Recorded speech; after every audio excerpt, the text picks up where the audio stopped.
Dobar dan, dragi moji. Dobrodošli u novi video.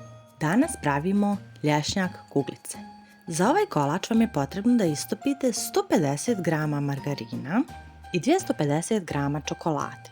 Čokoladu i margarin možete da istopite 10 sekundi u mikrotalasnoj.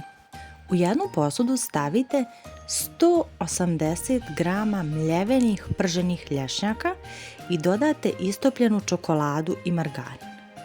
Sve to fino izmiješajte, sjedinite i možete da ostavite u frižider malo da vam se ova masa stegne i kada je ovako masa stegnuta, formirate kuglice.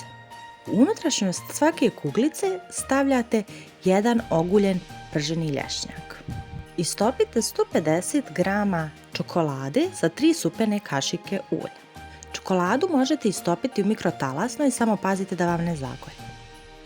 Čokolada ne treba da vam bude previše rijetka, treba ovako da ostaje na kuglicama. Svaku kuglicu uvaljajte u istopljenu čokoladu. Kuglice na kraju možete ukrasiti mljevenim lješnjacima.